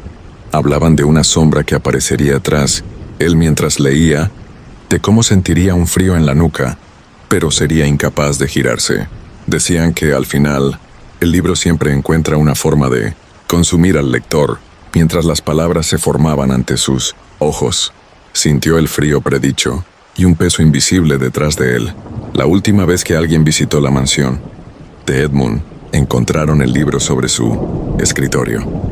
Las primeras páginas estaban escritas con detalle, pero las últimas eran un caos de garabatos y manchas, como si el lector hubiera intentado desesperadamente comunicarse. Edmund nunca fue encontrado, pero quienes tomaron el libro aseguran sentir su presencia, como si su historia no hubiera terminado. Esta es una historia que me pasó cuando acabábamos de llegar de un viaje. Después de llegar una noche de salir de viaje, noté algo raro en el camino de regreso. El camino era largo así, que la mayoría que iba con nosotros se quedaron dormidos excepto yo y mi hermano y mi papá. Mi papá estaba algo cansado así, que paramos un poco a descansar unos minutos. Mi papá estaba con los ojos cerrados, yo y mi hermano viendo por la ventana. Nosotros éramos los únicos despiertos. Unos minutos después nos quedamos en shock, ya que vimos una silueta negra. No le vimos el rostro, pero nos dio miedo. Después de contarle eso a mi papá, él no nos creyó. Y después seguimos con el viaje de vuelta a casa. Eran como las 4 a.m. y un perro se cruzó haciendo que mi papá se desviara hacia un bosque. El auto se había descompuesto. Muchos autos pasaban, pero ninguno ayudaba. Yo y mi hermano salimos a explorar un poco. El bosque era grande. No nos alejamos mucho, porque estábamos con mucho miedo por lo visto antes. Y mientras caminábamos vimos de nuevo a la silueta. Esa silueta se empezaba a acercar cada vez, aumentaba la velocidad de caminata de la criatura. Nos empezó a perseguir. Mi hermano empezó a correr, y yo me quedé quieto. Estaba tan asustado, no podía reaccionar, me costaba hasta respirar. Mi hermano me agarró de la mano para llevarme al auto. Mi papá logró conseguir a alguien que nos ayudaría. El tipo llamó una grúa, porque mi papá no tenía señal. Después de ese viaje complicado llegamos a casa sanos y salvos, y desde hoy no nos creen. Esto pasó en 1913, en 2020 en octubre. Tengo varias historias de terror, pero creo que la que más me perturbó fue una en la que mi GPS me hizo desviar por otra carretera totalmente abandonada. Fue una pesadilla, fue como si todas las cosas estuvieran en mi contra, ya que mi teléfono estaba sin señal, y de nada servía. Mi combustible estaba ya en reserva y era como si hubiera caído en un limbo de nunca terminar, y ver cada 5.000 la misma carretera. De pronto, encendí las luces altas, y varias vacas se cruzaron en mi camino. Cabe recalcar que esa ruta estaba abandonada hace años, digamos unos 20 años, y era el único allí. De pronto las vacas bloquearon mi camino, y no me dejaron avanzar en menos de un minuto. Estaba rodeado de vacas, algunos pájaros, búhos y hasta algunas cabras. Detuve mi camión. Hubo un silencio perturbador. Los animales rodearon todo, el camión, y algo en mi ventana empezó a correr. Tuve pánico. Mi teléfono empezó a sonar más allá, que no tenía señal. Empecé a rezar, y los animales empezaron a hacer sus ruidos. A lo lejos vi unas luces que venían de frente. Me hizo señal, ya, que me vio con mis balizas puestas. Fue entonces cuando todos los animales se empezaron a ir. Pero lo que más miedo me dio fue que no vi a ninguno camión pasar, ni mucho menos. Hasta el día de hoy recuerdo esta anécdota, y tiemblo. La mujer del espejo. Era una noche fría y silenciosa. Cuando Claudia llegó a su nueva casa, había algo peculiar en ese lugar. Un enorme espejo antiguo en el pasillo principal. El marco estaba cubierto de intrincados grabados, de rostros que parecían gritar. Un toque victoriano, pensó, tratando de ignorar el escalofrío que recorrió su espalda. La primera noche fue tranquila, pero en la segunda comenzó a escuchar cosas, pequeños susurros que parecían venir del espejo. Al principio, creyó que era el viento, pero al acercarse, los murmullos se hacían más claros. Decían su nombre. Intentó ignorarlo. Tal vez era el cansancio o su mente jugándole una mala pasada. Pero a las 3 de la madrugada, se despertó de golpe al escuchar un golpe seco en el pasillo. El espejo estaba ahora ligeramente inclinado, como si alguien lo hubiera empujado. Cuando lo enderezó, vio algo que la hizo retroceder. Su reflejo no estaba solo. Detrás de ella había una mujer con un vestido negro, cabello largo y enmarañado y ojos vacíos. Claudia se giró de inmediato, pero no había nadie allí. Sin embargo, el reflejo seguía mostrándola. Más cerca esta vez, el miedo la paralizó. Sintió una brisa helada en su nuca y un susurro al oído. No mires atrás. Sin pensarlo 2 veces, Claudia corrió al baño, cerró la puerta y trató de calmarse. Es mi imaginación, se repetía. Pero cuando alzó la vista hacia el pequeño espejo del lavabo, la mujer estaba allí, frente a ella. La última vez que alguien vio a Claudia fue esa noche. Cuando la policía llegó días después, encontró el espejo del pasillo cubierto de huellas de manos, como si alguien hubiera tratado de atravesarlo desde dentro. Nadie volvió a habitar esa casa, y el espejo permanece allí, esperando al próximo visitante. Cuando era más pequeña, alrededor de unos 8 o 7 años, yo siempre iba a casa de una tía mía. Esta tía tenía un perro de raza husky siberiano. Su pelaje era de color negro con blanco, y sus ojos azules. Ese perro se llamaba Suno Urufu. El nombre era de origen japonés, que traducido era lobo de nieve. Este husky era muy juguetón, y siempre le gustaba estar en el patio jugando con su pelota, pero un día de tormenta algo malo pasó. El día de tormenta yo estaba en la casa de mi tía. Mi tía estaba muy preocupada ya, que la tormenta era muy fuerte, y Suno Urufu no había regresado. Cuando terminó la tormenta, mi tía salió a buscarlo, pero no encontró ningún rastro de él. Mi tía seguía buscando a su mascota, pero nunca supo dónde estaba, así que decidió rendirse. Después de unas 5 o 6 semanas, el husky volvió a aparecer, solo que se veía un poco más grande, pero como mi tía lo había extrañado mucho, no le dio importancia, y lo recibió con mucho cariño. En cambio, yo le tenía algo de desconfianza a ese supuesto Suno Urufu, que se me hacía algo raro, que después de varios tiempos se desapareciera y volviera a aparecer como si nada, pero decidí no tomarle importancia a eso. Cuando cumplí 9 años, el perro seguía en la casa, hasta que un día mi tía y yo nos fuimos a comprar ingredientes para hacer la comida, y dejamos a el supuesto perro en la casa. Solo pasaron alrededor de unos 10 o 5 minutos cuando mi tía y yo estábamos regresando a la casa. Mi tía me dijo que me adelantará para abrir la puerta de la casa. Yo asentí con la cabeza y fui corriendo a la casa, pero para jugar un poco con ese supuesto perro que estaba en la casa, me agaché y me asomé por la ventana, y en ese momento lo vi. Ese supuesto perro estaba sentado en el sofá viendo la televisión. Esto me sorprendió ya, que al parecer mis sospechas eran ciertas. Eso no era un perro, era alguien imitando a un perro. Moví las llaves haciendo que sonaran, y en ese momento ese supuesto perro apagado la tele y actuó como si nada. Cuando mi tía llegó, le dije lo que vi. Ella obviamente no me creyó, y me dijo que dejara de inventarme cosas raras. Yo solo me quedé callada, y no dije nada más. Después de otro fin de semana llegaron unos vecinos a la casa de mi tía.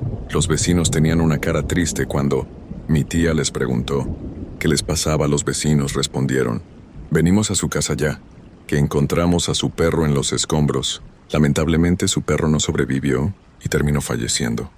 Mi tía se quedó helada y solo asiento con la cabeza, y se despidió de los vecinos. Mi tía aprovechó que el supuesto perro estaba en el patio y cerró la puerta con seguro. Mi tía cerró absolutamente todas las entradas de la casa y me llevó a un rincón, mientras sostenía un cuchillo en la mano.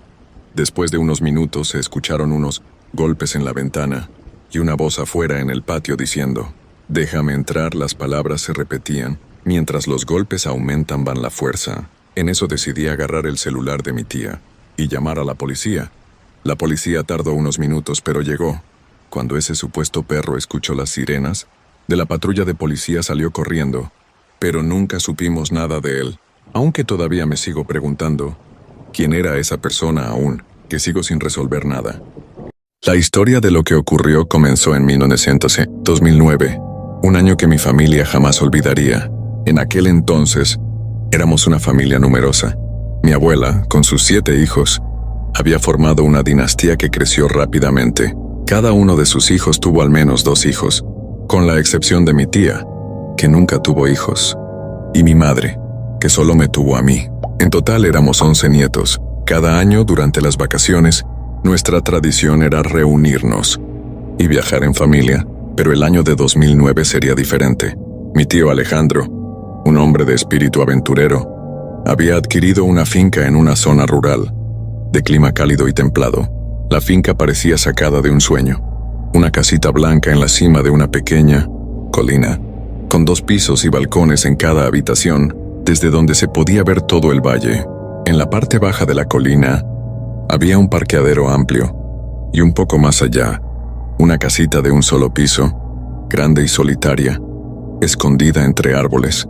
El paisaje era tan hermoso que a veces sentíamos que estábamos en otro mundo, uno donde el tiempo se detenía.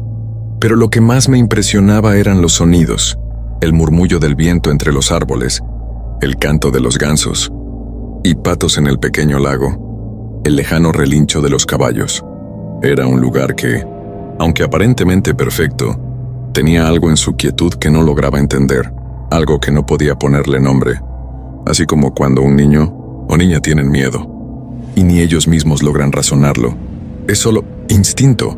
Mi tío Alejandro nos invitó a pasar unos días en ese lugar. Estábamos todos emocionados.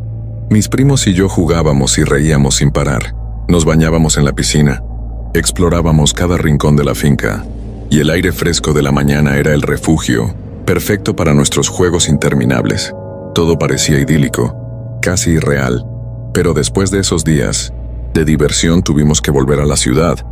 Los niños debíamos volver a nuestros estudios, y los adultos a sus trabajos. Mi tío, debido a sus compromisos, no podía estar allí todo el tiempo, y decidió contratar a alguien para que se encargara del mantenimiento de la finca y los animales en su ausencia. El señor Ramón, un hombre de complexión robusta y voz grave, llegó acompañado de su esposa, una mujer de rostro inexpresivo, y sus 2 hijos, Esteban y Sara. Esteban, un niño de unos 9 o 10 años, tenía una mirada triste, como si las risas de la infancia se le hubieran escapado demasiado rápido. Sara, su hermana, era un enigma. Aunque tenía una edad similar a la nuestra, su comportamiento era más propio de alguien mucho mayor, callada, distante, sumida en pensamientos que no podíamos comprender. La familia del señor Ramón se quedaba en la finca todo el tiempo, que mi tío no estuviera allí. Pero cuando llegábamos nosotros o los invitados, ellos se trasladaban a unas habitaciones que mi tío había mandado construir especialmente para ellos, un lugar apartado de la casa principal. Aún así, compartíamos la cocina y el resto de la finca, y aunque a veces era difícil evitar las miradas fugaces o el silencio incómodo de la esposa del señor Ramón, los adultos se comportaban con amabilidad, como si todo estuviera bien. Para nosotros, los niños, parecía una situación ideal, tanta libertad, tanto espacio para jugar y explorar. Durante esas vacaciones de fin de año, cuando toda la familia se reunió de nuevo en la finca, corrimos hacia la piscina con entusiasmo, riendo y charlando entre nosotros. Invitamos a los hijos del señor Ramón a unirse, aunque la respuesta fue menos entusiasta de lo que esperábamos. Esteban, el niño, se mostró tímido, pero sus ojos brillaban con la curiosidad de quien quiere pertenecer sin poder. Por otro lado, Sara, ella siempre parecía estar a kilómetros de distancia, como si su cuerpo estuviera en la finca, pero su mente estuviera en otro lugar, en otro tiempo. La mayoría del día la veíamos alejada, en un rincón solitario o mirando al horizonte. Lo que más me inquietaba era la relación entre Sara y su madre. La señora siempre se mostró fría y distante con nosotros, los niños. Jamás una sonrisa, nunca una invitación a jugar. Su actitud era completamente diferente cuando interactuaba con los adultos, donde se convertía en una mujer encantadora, cálida, que hacía reír a todos, pero en presencia de los niños, su rostro se volvía inexpresivo, casi como si no supiera cómo interactuar con nosotros. No era solo mi imaginación. Mi madre y mis tías también lo notaban, aunque no lo comentaban abiertamente. La noche llegó rápido, como suele ocurrir en esos lugares apartados, donde el sol se oculta sin dejar rastro. Estábamos agotados, los niños nos agrupábamos en las habitaciones preparándonos para dormir, mientras los adultos permanecían afuera, en la terraza, rodeados por el murmullo de la noche. Se reían, compartían cervezas frías y pasabocas, pero algo en el aire, algo en la quietud de la finca, me hacía sentir incómoda. Yo, atrapada por una curiosidad inexplicable, me levanté de la cama, sin saber exactamente por qué. Solo sentía la necesidad urgente de acercarme, de escuchar algo más. Tal vez quería pedirle algo a mi madre, pero mientras me acercaba al balcón, algo en el aire me hizo detenerme. En lugar de ser descubierta, me quedé atrás, oculta en las sombras, sin que nadie notara mi presencia. Fue entonces cuando escuché la conversación. El señor Ramón, con su voz grave, hablaba con mi tío Alejandro y los demás adultos. Algo en sus palabras me hizo erizar la piel. Al parecer, antes de nuestra llegada, la finca había sido arrendada a una parroquia o a un centro que organizaba retiros espirituales. Durante uno de esos retiros, un grupo de monjas y jóvenes novicias, mujeres en formación para ingresar al convento, habían llegado con la esperanza de encontrar paz y tranquilidad en aquel entorno apartado, pero las cosas no salieron como esperaban. El señor Ramón les relató que las monjas no habían pasado ni una sola noche en la finca. Unas horas después de llegar, comenzaron a empacar apresuradamente sus pertenencias. Con un aire de desesperación palpable, se dirigieron a la puerta de ingreso y, entre susurros y oraciones nerviosas, exigieron irse de inmediato. El señor Ramón, sorprendido, intentó detenerlas.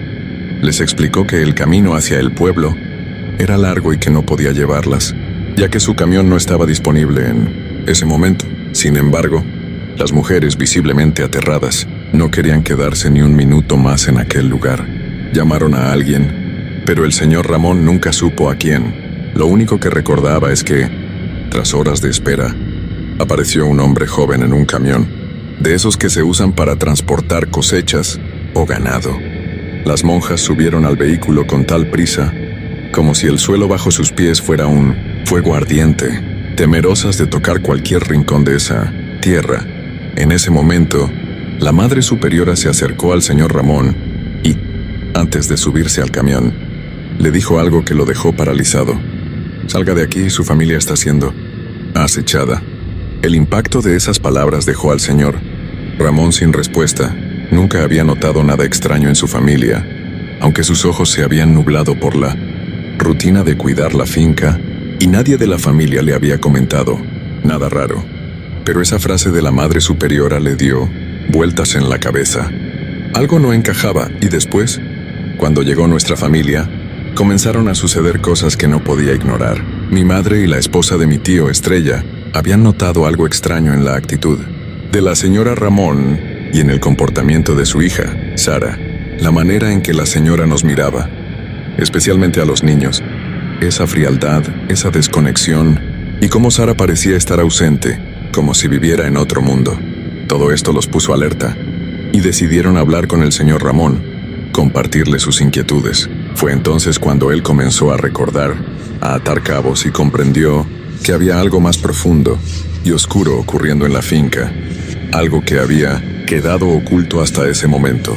En el pasado él había restado importancia a la huida de las monjas, diciéndose que simplemente habían encontrado un lugar más barato para continuar con su retiro.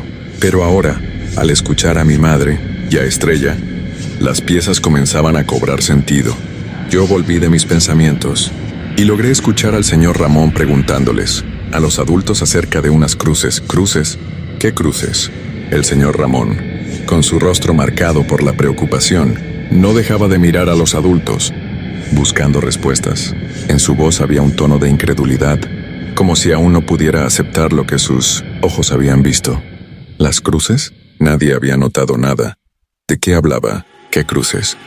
Yo, completamente confundida, me quedé allí, oculta en las sombras, observando cómo cada uno de los adultos comenzaba a intercambiar miradas, a mostrarse desconcertados.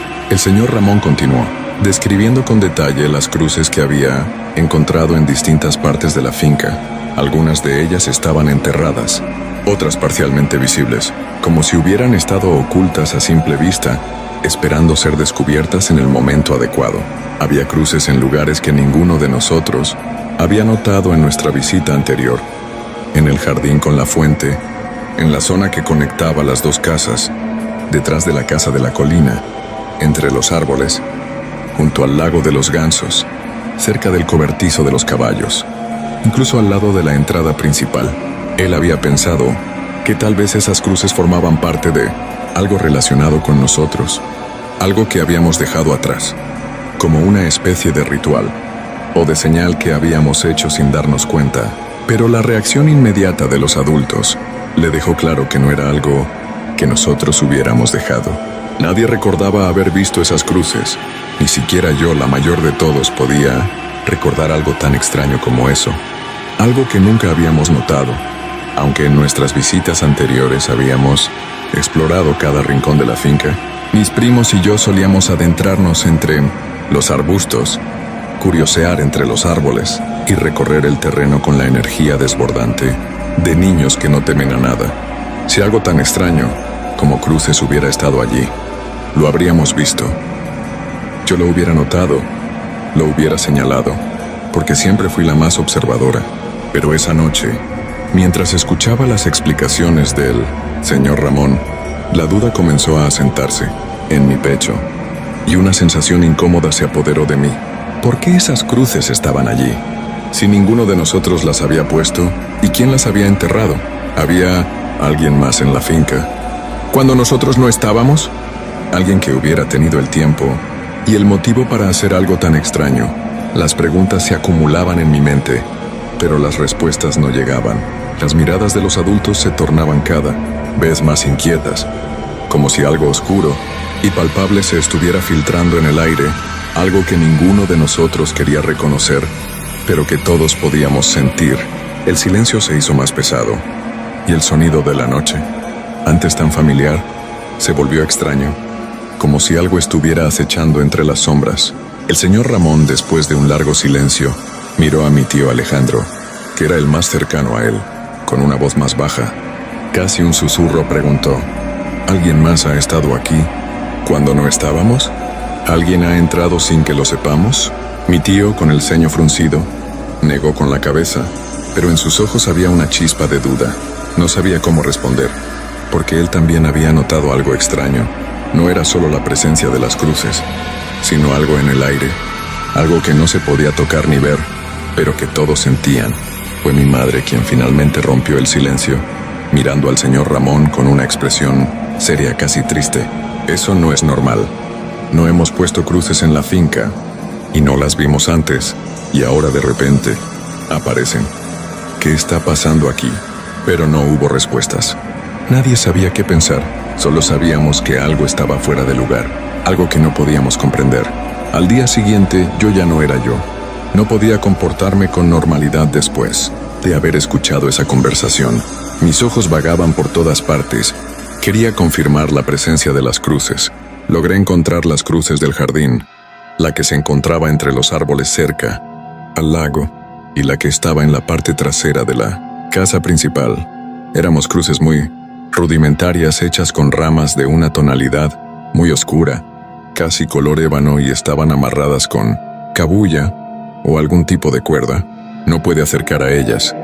Algo me decía que no debía tocarlas, pero al menos ahora sabía que eran reales. Esa misma noche el aire era espeso y pesado, como si la misma oscuridad estuviera respirando sobre nosotros. Afuera los adultos seguían con sus linternas, algo que nadie veía, susurros y miradas inquietas, tratando de descifrar el origen de un ruido que rompió la noche en la finca. Yo observaba desde la puerta entreabierta, mi corazón latiendo fuerte contra mi pecho. Fue entonces cuando la vi. Sara pasó frente a nosotros sin hacer ruido, como si flotara en la penumbra. Su cabello oscuro sujetado en una trenza. Podía notar que su mirada estaba fija en un punto más allá, un destino invisible, para todos menos para ella. Caminaba con una seguridad inquietante, sin vacilar, sin siquiera voltear a vernos. ¿Por qué está yendo al lago?, susurró mi primito Andrés, su voz temblorosa. No supe qué responder. No tenía sentido. Era muy tarde. La noche era densa. La finca estaba sumida en una oscuridad casi absoluta, y sin embargo, Sara caminaba como si conociera cada centímetro del suelo bajo sus pies, como si algo la estuviera guiando. Mi mirada se dirigió instintivamente hacia la esposa del señor Ramón. Seguía parada en el umbral de la puerta, con la linterna apagada entre las manos. No hizo el más mínimo movimiento para detener a su hija. No la llamó, no intentó ir tras ella. Solo se quedó allí, inmóvil. Y lo más aterrador fue su expresión. No había miedo en sus ojos, ni preocupación, solo resignación. Sentí un escalofrío recorrerme la espalda. Mi cuerpo me pedía actuar, gritar su nombre, correr tras ella, pero algo que no podía explicar, me ancló al suelo, como si al hacerlo estuviera interfiriendo en algo que no debía. Voy a decirle a mi mamá, susurré, y sin esperar respuesta corrí escaleras arriba. Mi madre estaba acostada, pero cuando le conté lo que había visto, su expresión cambió de inmediato. Se levantó y me dijo que iría a avisarle al señor Ramón. Me aferré a su brazo mientras la seguía, pero no supe si realmente llegó a hacerlo. En la mañana siguiente, el desayuno en la finca transcurría en un silencio tenso, entre el tintineo de los cubiertos y el aroma del café recién hecho. Escuché algo que me hizo estremecer. Alguien vendría a encargarse de las cruces. Mi tío Alejandro lo dijo con un tono de firmeza, como si fuera la única solución posible. Estrella, su esposa, lo miró con reproche y preocupación. Mi madre y mi tía simplemente apartaron la mirada y siguieron comiendo, evitando el tema. Yo, en cambio, sentí una impotencia inmensa. Parecía que era la única de los niños que no podía ignorar lo que estaba sucediendo. En la finca mis primitos se mantenían en silencio, esquivando cualquier contacto con la familia de Ramón, y Sara no la volví a ver. Esa ausencia también inquietó a mi madre, quien le preguntó a la esposa de Ramón por su hija. La mujer le respondió con una sonrisa amable y serena. Está enferma, pero se está recuperando. Mientras lo decía, tomó las manos de mi madre entre las suyas con una ternura que no tenía sentido. Se veía tan genuina, tan empática, pero cuando la miré bien, supe que estaba mintiendo. La verdad no estaba en su sonrisa, sino en sus ojos. Siempre hay que ver los ojos de las personas. Ahí es donde se esconde lo que realmente piensan al día siguiente. Salimos de la finca y fuimos al pueblo. Necesitábamos distraernos, alejarnos de aquella atmósfera sofocante. Caminamos por la plaza, visitamos la parroquia y compramos algunos amasijos típicos. Por primera vez en días, parecía que todo estaba bien, pero al regresar la noche ya había caído sobre la finca y lo primero que notamos fue la luz encendida. En la casa de la planicie, Ramón y su familia se fueron hoy en la mañana a casa de sus padres, dijo mi tío. Alejandro, con el ceño fruncido, no debería haber nadie aquí. Nos detuvimos frente a la casa observando aquella única ventana, iluminada en medio de la oscuridad. Seguramente Ramón olvidó apagar la luz. Intentó tranquilizarnos. Sin dudarlo, caminó hacia la casa, decidido a revisar que todo estuviera en orden. Mi tía Carla, por alguna razón, sacó su cámara y tomó una foto de la escena. Pasaron unos minutos antes de que mi tío regresara. No hay nada raro, solo una luz encendida, dijo con naturalidad, como si realmente no hubiera nada de qué preocuparse. Pero mi tía no le contestó. Se había quedado mirando la pantalla de su cámara, su expresión transformándose en puro horror. Dios mío, susurró mi madre, llevándose una mano a la boca. Me acerqué, tratando de ver lo que ellas veían. En la foto, en la ventana iluminada, se veía claramente la silueta de un hombre, o algo que parecía un hombre. Estaba sentado de lado, su perfil apenas definido por la luz, pero lo más inquietante era su abdomen. Sobresalía de una manera extraña, como si estuviera hinchado o deformado. El silencio fue absoluto.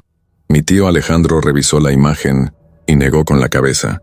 No había nadie ahí. Yo entré, revisé cada habitación.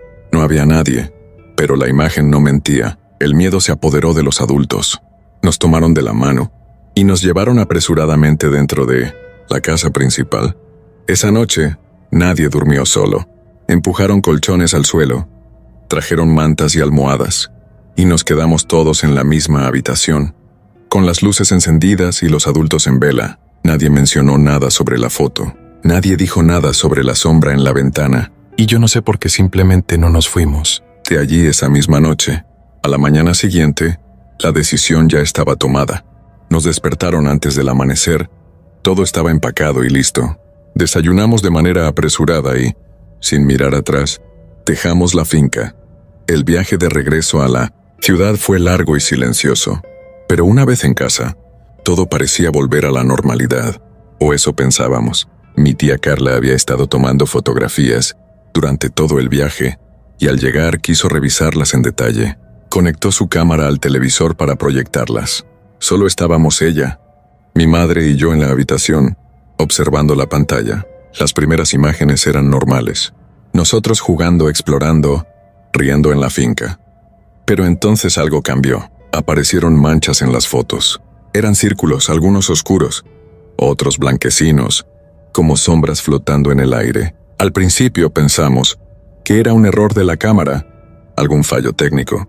Pero mientras avanzábamos entre las imágenes, las manchas se volvían más nítidas. Si te detenías a mirar con detenimiento, si te acercabas lo suficiente, podías ver rasgos humanos en ellas. Ojos, bocas abiertas en un gesto de angustia, figuras que no estaban ahí cuando tomamos las fotos. Mi tía Carla apagó la pantalla. De inmediato, cuando mi tío Alejandro vio las imágenes, simplemente negó con la cabeza, como si no quisiera aceptar lo que estaba viendo. Nadie dijo nada más. Poco después mi tío puso la finca en venta. No fue fácil venderla. Pasó más de un año antes de que alguien se interesara, y durante ese tiempo ocurrieron más cosas.